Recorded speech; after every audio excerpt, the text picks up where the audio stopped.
وجع نهاية العلاقة مش سهل، سواء كان جواز، خطوبة، أو حتى وعد بالارتباط. الوجع ده حقيقي، ومش لازم تقللي منه ولا تتجاهليه. أول حاجة، اسمحي لنفسك تزعلي. ما تسمعيش للي يقولك انسي بسرعة. لأ، انتي إنسانة مش روبوت، ومن حقك تحسي. عيطي، اكتبي، احكي. تاني حاجة، ما تلوميش نفسك على كل حاجة. العلاقة دايما طرفين، مش انتي لوحدك السبب. حتى لو غلطتي، المهم تتعلمي، مش تكسري نفسك. تالت حاجة، اقطعي التواصل شوية شوية.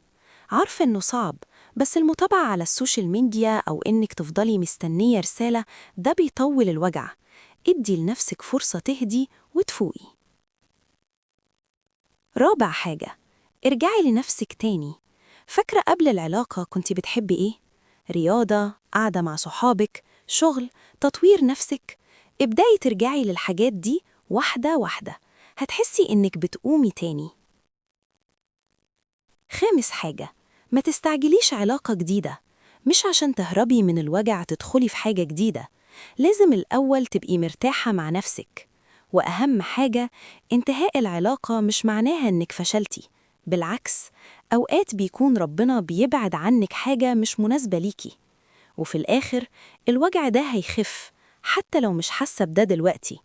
وهتضحكي تاني وهتحبي تاني، بس المرة دي وانتي أقوى وأوعى.